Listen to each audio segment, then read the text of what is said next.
அனைத்து தமிழ் மக்களுக்கும் கணேஷின் பணிவான வணக்கம். வாங்க ஃப்ரெண்ட்ஸ், மார்க்கெட் பற்றி டிஸ்கஸ் பண்ணலாம். இன்னைக்கு வந்து ஓப்பனிங் எப்படிங்க இருந்தது அப்படின்னா ஒரு பாசிட்டிவ் ஓப்பனிங் தான். எதனாலனா நிஃப்டி நேற்றெல்லாம் ஈவினிங்கில் கொஞ்சம் வந்து ஒரு பாசிட்டிவ் மூமெண்ட் வந்து கொடுத்துருந்தது. மார்னிங்கும் பார்த்தீங்க அப்படின்னா கொஞ்சம் பாசிட்டிவ்ல இருந்தது. ஸோ அதை பேஸ் பண்ணி ஒரு பாசிட்டிவ் மூமெண்ட்.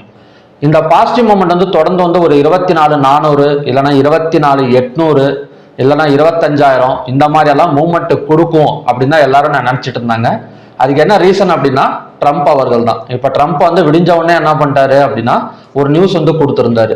அதாவது ஈரானோட வார் வந்து கூடிய சீக்கிரம் வந்து நாங்கள் கம்ப்ளீட் பண்ணிடுவோம் அப்படிங்கிற மாதிரி கொடுத்துருந்தாரு. அதுக்கு என்ன ரீசன் சொல்லியிருந்தாரு அப்படின்னா அந்த இடத்துல இருக்கிற கம்யூனிகேஷன் வந்து சுத்தமாக வந்து கட் ஆயிடுச்சு ஈரானோடது. அதனால எப்போ வேணா இந்த வார் வந்து முடிஞ்சிடும், ஃபுல்லாக வந்து நாங்கள் வந்து தரமட்டம் ஆக்கிட்டோம் அப்படிங்கிற மாதிரி ஒரு நியூஸ் வந்து கொடுத்துருந்தாரு. கொடுத்த உடனே எல்லாருமே நினைச்சாங்க சரி ஓகே வார் வந்து முடிய போகுது அப்படின்னு சொல்லிட்டு நினைச்சிருந்தாங்க. ஸோ அதை பேஸ் பண்ணி எல்லாமே வந்து கொஞ்சம் பாசிட்டிவ்ல இன்வெஸ்டர்ஸ் வந்து கொஞ்சம் உள்ளார தான் வந்துட்டு இருந்தாங்க. ஓகேங்களா. அதுக்கப்புறம் பார்த்தீங்க அப்படின்னா ஈரான் சைட்ல இருந்து இன்னொரு நியூஸ் வருது. வாரை கம்ப்ளீட் பண்றதுக்கு அவர் யாரு, நாங்க சொல்லணும்ல, வார் முடிய போதா இல்லையான்னு எங்களுக்கு தான் தெரியும், நாங்க தான் சொல்லணும் அப்படிங்கிற மாதிரி அவங்க சைட்ல இருந்து ஒரு நியூஸ். அப்புறம் ட்ரம்ப் அவர் என்ன சொல்றாரு அப்படின்னா நீங்க வந்து ஆயில வந்து வெளியே விடலை அப்படின்னா கண்டிப்பா வந்து இதை விட 20 மடங்கு வந்து நாங்க வந்து குண்டு வீச்சு வந்து பண்ணுவோம், அதாவது வந்து குண்டு வந்து போடுவோம் அப்படிங்கிற மாதிரி இவர் ஒரு நியூஸ்.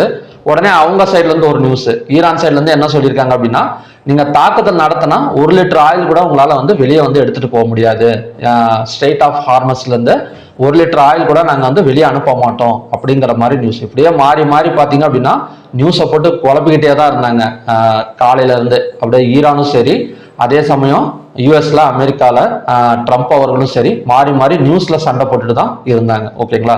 ஸோ அதுக்கு தகுந்த மாதிரியே இன்னைக்கு வந்து பெரிய அளவில் வந்து கேஷ் ஃப்ளோ கிடையாது. எப்படி வந்து நிஃப்டி எக்ஸ்பைரியை வந்து முடிச்சிருக்காங்க அப்படின்னா ப்ரீமியம் ப்ரைஸை வந்து கரைச்சிட்டாங்க, அதாவது வந்து டிக்ரீஸ் பண்ணிட்டாங்க அப்படிங்கிற மாதிரி சொல்லலாம். ஓகேங்களா. ஓவராலா இது வந்து ஒரு பாசிட்டிவ் நியூஸ் தான். ட்ரம்ப் வந்து இந்த வாரம் வந்து கம்ப்ளீட் பண்ணிடுவேன் அப்படின்னு சொன்னது வந்து ஒரு பாசிட்டிவ் நியூஸ் தான். அதை தொடர்ந்து வந்து சந்தை வந்து அதான் பங்கு சந்தை வந்து மேலதான் வந்திருக்க வேண்டியது.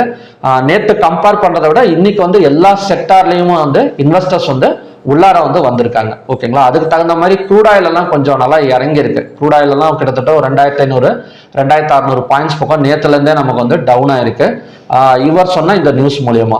அது மட்டும் இல்லாம நேற்று வந்து ஒரு நியூஸ் வந்து கொடுத்திருந்தாங்க G7, அதாவது IEA இன்டர்நேஷனல் எனர்ஜி ஏஜென்சி வந்து என்ன சொல்லியிருந்தாங்க அப்படின்னா எங்ககிட்ட 1.2 பில்லியன் பேரல் இருக்கு, 400 மில்லியன் பேரல் வந்து நாங்க வந்து வெளியிட போறோம் அப்படிங்கிற நியூஸ் கொடுத்துட்டாங்க.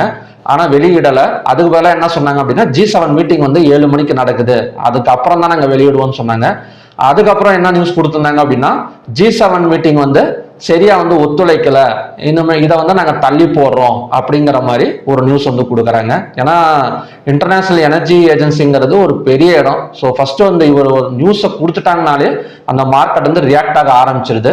ஸோ அதுக்கப்புறம் பார்த்தீங்க அப்படின்னா அது கிடையாதுங்க, இன்னும் கொஞ்சம் லேட் ஆகும், இன்னும் உட்காந்து பேசணும் அப்படின்னா மறுபடியும் ரெக்கவரி ஆகுமான்னு கேட்டீங்க அப்படின்னா ரெக்கவரி வந்து ஆகாது. ஓகேங்களா. மார்க்கெட் வந்து சப்ளைக்கு வந்து ரியாக்ட்ஸ் வேகமா நடக்கும், ரெக்கவரிக்கு நியூஸ் வந்து பார்த்தீங்க அப்படின்னா கண்டிப்பா வந்து அவ்வளோ வேகமா வந்து இருக்காது எப்பவுமே. அதுதான் வந்து இந்த G7 மீட்டிங்ல வந்து நமக்கு வந்து நடந்திருக்கு. ஓகே, இது வந்து கண்டினியூஸா மேல வருமா இனிமேட்டு அப்படின்னு பார்த்தோம் அப்படின்னா பாசிபிலிட்டிஸ் வந்து இருக்கு. ஏன்னா சீஸ்ஃபயர் நியூஸ்ங்கிறது நம்ம சோசியல் மீடியாவில் கேட்டு ரொம்ப நாள் ஆச்சு இந்த நியூஸ் எல்லாம். ஏன்னா ஒரு 10 நாளாவே மாறி மாறி நம்ம வந்து வார் நியூஸஸ் தான் கேட்டுட்டு இருக்கோமே தவிர இன்னைக்கு மட்டும்தான் இந்த சீஸ்ஃபயர், அதாவது போர் நிறுத்தறதுக்கான நியூஸ் வந்து ட்ரம்ப்போட அனௌன்ஸ்மெண்ட்ல இருந்து நமக்கு வந்திருக்கு அப்படிங்கிற மாதிரி சொல்லலாம். ஒரு 10 நாளாவே இதை பத்தி இதுக்கு முன்னாடி கூட ஈரான் சைடு வந்து என்ன சொல்லியிருந்தாங்கன்னா அப்ரோச் பண்ணியிருந்தாங்க.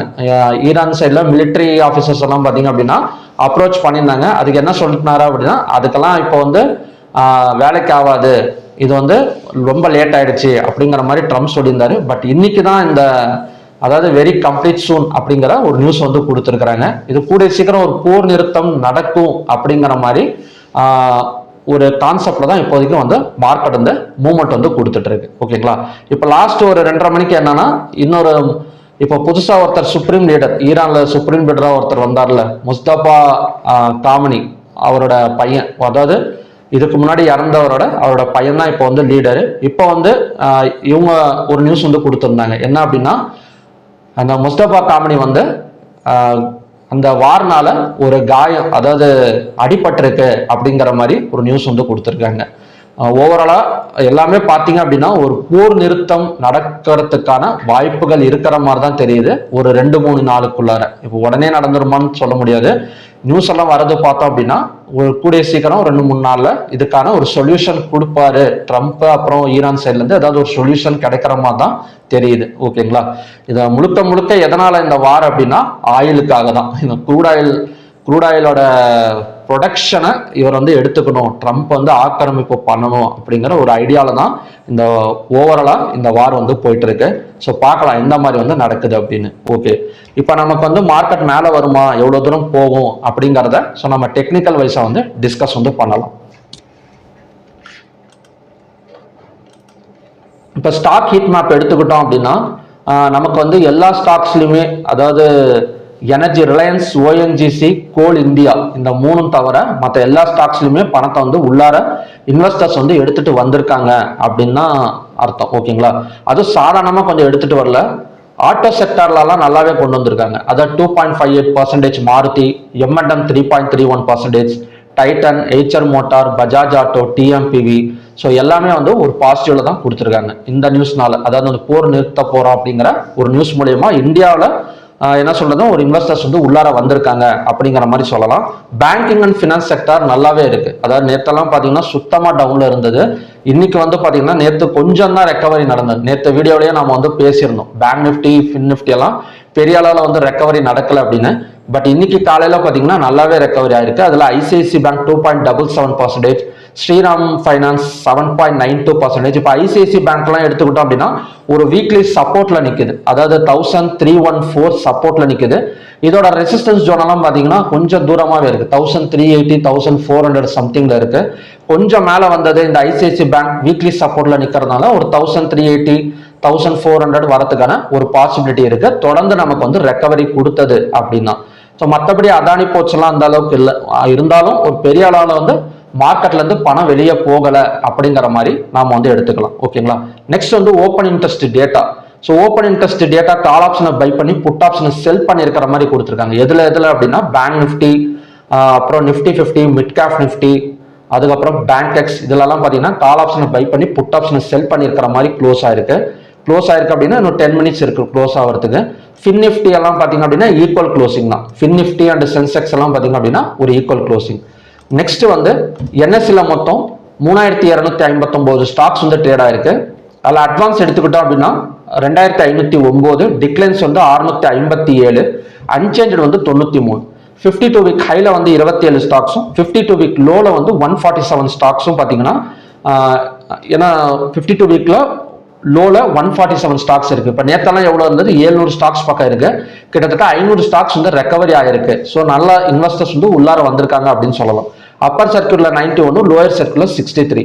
ஸோ செக்டார் வைஸ் க்ளோசிங் எல்லாம் பார்த்தீங்கன்னா நல்லா தான் இருக்கு. எல்லாம் auto sector, bank Nifty, fin Nifty, FMCG, health care, IT மட்டும்தான். ஐடி எல்லாம் கணக்குலேயே எடுத்துக்க முடியல. ஒரு நாளைக்கு பை கொடுக்குது, ஒரு நாளைக்கு செல்லிங் கொடுக்குறாங்க.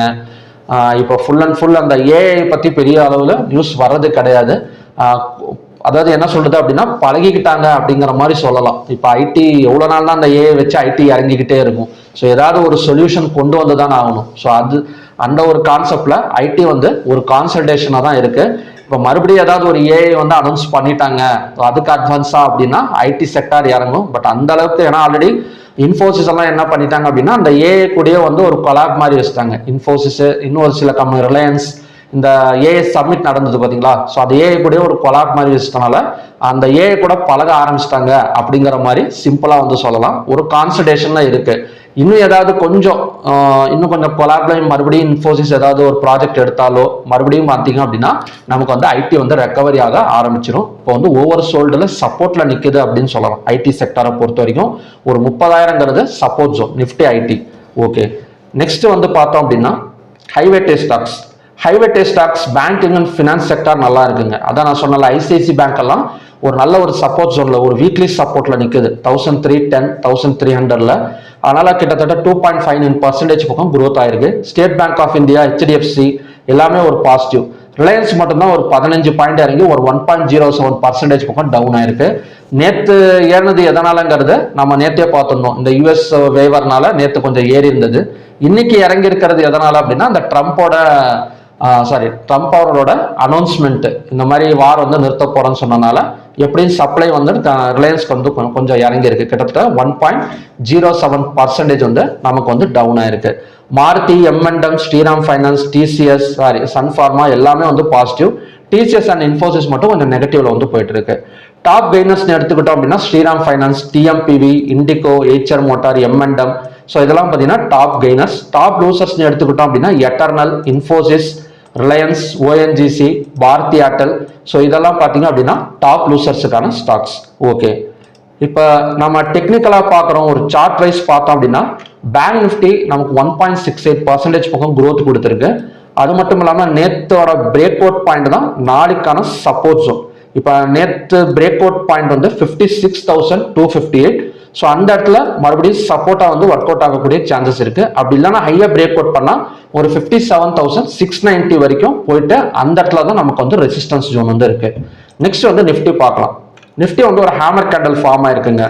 ஸோ நிஃப்டியை பொறுத்த வரைக்கும் இன்னைக்கு வந்து ஒரு சைட்வேஸ் மார்க்கெட் தான். ஒரு பெரிய அளவில் வந்து மூவ்மெண்ட் கிடையாது. கால் ஆப்ஷனையும் சரி புட் ஆப்ஷனையும் சரி மாறி மாறி ப்ரீமியம் ப்ரைஸை வந்து குறைக்கிறதுலே தான் குறியா இருந்திருக்கிறாங்க ஆப்ரேட்டர்ஸை பொறுத்த வரைக்கும். ஸோ ஆப்ரேட்டர்ஸோட மைண்ட் செட் வந்து ஸ்டார்டிங்ல செல்லிங்ல இருந்தது. ஒரு 1 hour 1.5 hours வந்து செல்லிங்ல இருந்தது. அதுக்கப்புறம் பார்த்தீங்க அப்படின்னா பையிங்கை சேஞ்ச் பண்ணி பையிங்கா ரேஞ்ச் பவுண்டர் இந்த மாதிரி கான்செப்ட்ல தான் நிஃப்டி வந்து ட்ரேட் ஆகிட்டே இருந்திருக்கு. ஹையா பிரேக் அவுட் பண்ணா, அதாவது இன்னைக்கு ஹை வந்து 24,303. ஓகேங்களா? ஸோ ஹையா பிரேக் அவுட் பண்ணா கண்டினியூஸா அடுத்தது ஒரு நல்ல ஒரு பை வந்து எதிர்பார்க்கலாம். ஏன்னா இன்வெஸ்டர்ஸ் வந்து ஃபுல்லா வந்து உள்ளார வந்திருக்காங்க. அது மட்டும் இல்லாமல் இந்த சீஸ்ஃபயர் நியூஸுங்கிறது இன்னைக்கு வந்து அடிபட்டிருக்கு. ஓகேங்களா? இன்னைக்கு இல்லைன்னா கூட நாளைக்கு ஒரு 2 or 3 days, ஒரு 1 or 2 days வந்து கண்டிப்பா இந்த பை சைடு இம்பாக்ட் வந்து இருக்கும் அப்படின்னு நினைக்கிறேன். ஸோ ஹையா பிரேக் அவுட் பண்ணா ஒரு 200 to 300 பாயிண்ட்ஸ் போக மேலே வரதுக்கு சான்சஸ் இருக்கு. நெக்ஸ்ட் ஃபின் நிஃப்டி ஃபார்ம்ல இருக்குங்க. ஃபின் நிஃப்டி ஹையா பிரேக் அவுட் பண்ணா நமக்கு அடுத்த டார்கெட் வந்து 27,123. சப்போர்ட் ஜோனுங்கிறது இந்த கேப் ஃபில்லிங் இடம் தான். 26,070ங்கிறது நமக்கான சப்போர்ட் ஜோன். நெக்ஸ்ட் வந்து mid cap Nifty. So mid cap Nifty நம்ம நேற்றே பார்த்தது தான். ஒரு ஹேமர் கேண்டல் ஃபார்ம் ஆயிருக்கு. ஹையா பிரேக் அவுட் பண்ணா போகும்னு சொல்லிட்டு. ஸோ கேப் ஃபில்லிங் இடம் தான் பார்த்தீங்கன்னா சப்போர்ட் ஜோன் 12,972. ரெசிஸ்டன்ஸுங்கிறது இப்போதைக்கு கிடையாது. ஒரு நல்ல ஹை போகிறதுக்கான சான்சஸ் வந்து மிட் கேப் நிஃப்டியில் வந்து இருக்கு. நெக்ஸ்ட் வந்து சென்செக்ஸ். சென்செக்ஸோட பிரேக் அவுட் பாயிண்ட்ங்கிறது 78,450. ஸோ 78,450க்கு மேலே ஓப்பனிங் கொடுத்தது அப்படின்னா ஒரு குறைஞ்சது ஒரு 200 to 300 பாயிண்ட்ஸ் பக்கம் பை சைடு வந்து எக்ஸ்பெக்டேஷன் வந்து பண்ணலாம். ஓகேங்களா? இப்போ சென்செக்ஸ் 200 பாயிண்ட் ஏறுது அப்படின்னா கண்டிப்பாக ஒரு 500 பாயிண்ட் வச்சு சென்செக்ஸ் வந்து பை சைடு வந்து ஃபோக்கஸ் பண்ணலாம். எந்த ஒரு நியூஸ், இந்த நியூஸ் அப்படியே ஃபாலோ பண்ணணும். அதாவது இந்த சீஸ்ஃபயர் நியூஸ் வந்து அடுத்தடுத்து ஏதாவது ஈவினிங் வர நியூஸும் பார்த்தீங்க அப்படின்னா இதுக்கு கொஞ்சம் சாதகமாக இருந்ததுன்னா கண்டிப்பாக வந்து நமக்கு வந்து மேலே வரதுக்கு சான்சஸ் இருக்கு. ஓகேங்களா? நெக்ஸ்ட் வந்து க்ரூட் ஆயிலுக்கு போயிடலாம். இப்போ க்ரூட் ஆயில் என்னதாங்க ஆகுது அப்படின்னா க்ரூட் ஆயில் கிட்டத்தட்ட 7,958 வரைக்கும் வந்துருச்சு. இப்போ 10,000லேருந்து 8,000க்கு வந்துருச்சு. 10,500லேருந்து கிட்டத்தட்ட 2,500 பாயிண்ட்ஸ் பக்கம் டவுன் இருக்கு. ஸோ ஈவினிங்கோட சப்போர்ட் அண்ட் ரெசிஸ்டன்ஸை மட்டும் நம்ம பார்க்கலாம். ஸோ ஈவினிங் கொஞ்சம் வந்து பை எடுக்கிறதுக்கு பாசிபிலிட்டி இருக்கு அப்படிங்கிற மாதிரி தான் எனக்கு தோணுது. நான் சப்போர்ட் வந்து டிரா பண்ணலை. ஓகேங்களா? சப்போர்ட் ஜோனுங்கிறது நமக்கு இந்த ஜோன் தான். அதாவது இந்த லோ தான் நமக்கு வந்து சப்போர்ட் ஜோன் க்ரூட் ஆயிலை பொறுத்த வரைக்கும். அதாவது இன்னைக்கான லோ. ஓகேங்களா? இப்போ மேக்சிமம் நமக்கு ஒரு குறிப்பிட்ட ரேஞ்சுக்குள்ளார தான் க்ரூட் ஆயில் ட்ரேட் ஆகும் அப்படிங்கிற மாதிரி நான் எதிர்பார்க்குறேன். ஈவினிங் சப்போர்ட் ஜோன் வந்து 7,851. பை சைடு பிரேக் அவுட் பாயிண்ட்ங்கிறது 8,227. ரெசிஸ்டன்ஸுங்கிறது 8,460. ஓகேங்களா? ஸோ மேக்சிமம் இந்த வாலட்டிலிட்டிக்குள்ளார தான், இந்த சேனலுக்குள்ளார தான் ப்ரைஸஸ் வந்து போயிட்டு வரதுக்கான பாசிபிலிட்டிஸ் வந்து நிறையவே இருக்கு க்ரூட் ஆயிலை பொறுத்த வரைக்கும். ஸோ கண்டினியூஸாக கீழே இறங்குமா அப்படின்னு கேட்டிங்க அப்படின்னா கொஞ்சம் டவுட்டு தான். ஓரளவு நமக்கு எல்லாம் இறங்கிடுச்சு. கிட்டத்தட்ட 2,500 பாயிண்ட் பக்கம் செல்லிங் கொடுத்துட்டாங்க. ஸோ கண்டிப்பாக இந்த இடத்துல ஒரு சப்போர்ட் இருக்கு 7,851. அதாவது இன்னைக்கு லோல அந்த இடத்துல எடுத்து ஒரு டபுள் பாட்டம் சப்போர்ட் எடுத்தது அப்படின்னா பிரேக் நெக்லைனுங்கிறது இதுதான். ஃபார் எக்ஸாம்பிள் இந்த இடத்துல ஒரு டபுள் பாட்டம் சப்போர்ட் எடுக்குதுன்னு வச்சுக்கோங்களேன். இதோட நெக்லைனுங்கிறது 8,176. இதை பிரேக் அவுட் பண்ணால் ஒரு 200 to 300 ஒரு 200 பாயிண்ட்ஸ் மேலே வந்து ஒரு 8460 வரைக்கும் வரதுக்கான ஒரு பாசிபிலிட்டி வந்து இருக்கு க்ரூட் ஆயிலை பொறுத்த வரைக்கும். நெக்ஸ்ட் வந்து நேச்சுரல் கேஸை பொறுத்த வரைக்கும் நமக்கு டிமாண்டா சப்ளையான்னு கேட்டிங்கன்னா டிமாண்டு தான், ஓவராலாக டிமாண்டு தான். இருந்தாலும் இந்த நியூஸ் பேசிக்ஸில் வந்து நேற்று வந்து இறங்கியிருக்கு. இன்னைக்கு வந்து பார்த்தீங்கன்னா ஒரு டபுள் பாட்டம் சப்போர்ட் எடுத்திருக்கு. இதோட நெக்லைன் ட்ரா பண்ணணும் அப்படின்னா 284.9. ஸோ 284.9 பிரேக் அவுட் பண்ணால் கண்டினியூஸாக 295 அங்கேருந்து ஒரு 10 பாயிண்ட்ஸ் பக்கம் நம்ம பை சைடு வந்து எக்ஸ்பெக்டேஷன் வந்து பண்ணலாம். அது மட்டும் இல்லாமல் இந்தியாவில் பார்த்தீங்க அப்படின்னா கேஸ் தட்டுப்பாடுங்கிறது கொஞ்சம் இன்னைக்கு வந்து அதிகமாக இருக்கு அப்படிங்கிற மாதிரி பேசிட்டு இருக்காங்க. மும்பையில் கிட்டத்தட்ட ஒரு 20% பக்கம் ஹோட்டல் வந்து மூடிட்டாங்க. கூடிய சீக்கிரம் இன்னும் கொஞ்சம் ஹோட்டலும் வந்து மூட போறாங்க இந்த கேஸ் தட்டுப்பாடுனால அப்படிங்கிற மாதிரி சொல்றாங்க. பார்க்கலாம் எந்த அளவுக்கு வந்து நடக்குது அப்படின்னு. ஓகே, நெக்ஸ்ட் வந்து கோல்டு. இப்போ கோல்டு நிற்கிறது நமக்கு ரெசிஸ்டன்ஸ் ஜோன் தான், அதாவது ட்ரிபிள் டாப் ரெசிஸ்டன்ஸ் சொல்லலாம். 1,62,397. ஸோ கோல்டு கொஞ்சம் அடங்கிருச்சா அப்படின்னு கேட்டிங்கன்னா அடங்கிருச்சு, கோல்டு அடங்கிருச்சு. க்ரூட் ஆயில் தான் அடங்க மாட்டேங்குது. க்ரூட் ஆயிலும் இப்போ இன்னும் 2-3 நாளில் ஓரளவு கொஞ்சம் நார்மல் வந்துடும். ஓகேங்களா, அப்படி பார்த்தோம் அப்படின்னா கோல்டு ஒரு பேரலல் சேனலுக்குள்ளார தான் ட்ரேட் ஆகிட்டு இருக்கு. ஸோ அடுத்த டார்கெட் மறுபடியும் 1,59,225 வரைக்கும் இறங்கிறதுக்கான பாசிபிலிட்டிஸ் வந்து இருக்கு. நெக்ஸ்ட் வந்து சில்வர். இப்போ சில்வர் பார்த்தோம் அப்படின்னா 2,70,242 பிரேக் அவுட் பாயிண்ட்.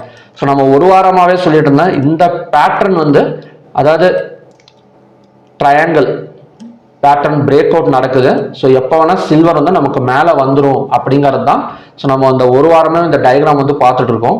எக்ஸாக்டாக பிரேக் அவுட் ஆன இடத்துல இருந்து நமக்கு வந்து 2,60,000 இந்த இடத்துல சப்போர்ட் எடுத்துட்டு கிட்டத்தட்ட நமக்கு எவ்வளோ வந்திருக்கு, ஒரு 18 பாயிண்ட்ஸ் பக்கம் நமக்கு வந்து சில்வர் வந்து மேலே தான் வந்திருக்கு. ஓகேங்களா, இப்போ மறுபடியும் 2,78,242 பிரேக் அவுட் பண்ணால் கண்டினியூஸாக இன்னொரு 3,000 to 4,000 பாயிண்ட்ஸ் பக்கம் மேலே வரதுக்கு பாசிபிலிட்டிஸ் இருக்கு. ஸோ ஓகே ஃப்ரெண்ட்ஸ், இதுதான் பார்த்தீங்கன்னா இன்னைக்கான கண்டிஷன்ஸ். நிஃப்டி கிட்டத்தட்ட 24,287.80 ரன் ஆகிட்டு இருக்கு. கூடிய சீக்கிரம் பிரேக் அவுட் கொடுத்துரும். பிரேக் அவுட் கொடுத்தது அப்படின்னா இன்வெஸ்டர்ஸ் உள்ளார இருக்கிறாங்க. ஸ்டாக் ஹீட் மேப்போ ஹைவேட்டேஜ் ஸ்டாக்ஸ்ல ஸ்ட்ராங்கா வந்து போயிட்டு இருக்கு. ஒரு Maruti, Bajaj auto, M&M, ICICI bank, Shriram finance எல்லாம் பார்த்தீங்க அப்படின்னா 7.99% நல்ல ஒரு இன்வெஸ்டர்ஸ் வந்துட்டு இருக்காங்க. இது அப்படியே கண்டினியூ ஆனது அப்படின்னா நிஃப்டி கண்டிப்பாக ஒரு 200 to 300 பாயிண்ட்ஸ் போகும். நம்ம பை சைடு வந்து நாளைக்கு வந்து எக்ஸ்பெக்டேஷன் வந்து பண்ணலாம். ஓகேங்களா, ஸோ ஓகே ஃப்ரெண்ட்ஸ், மறுபடியும் பார்த்தீங்க அப்படின்னா இன்னொரு நல்ல ப்ரிடிக்ஷன் வீடியோட நான் உங்களை மீட் பண்ணுறேன். Thank you very much.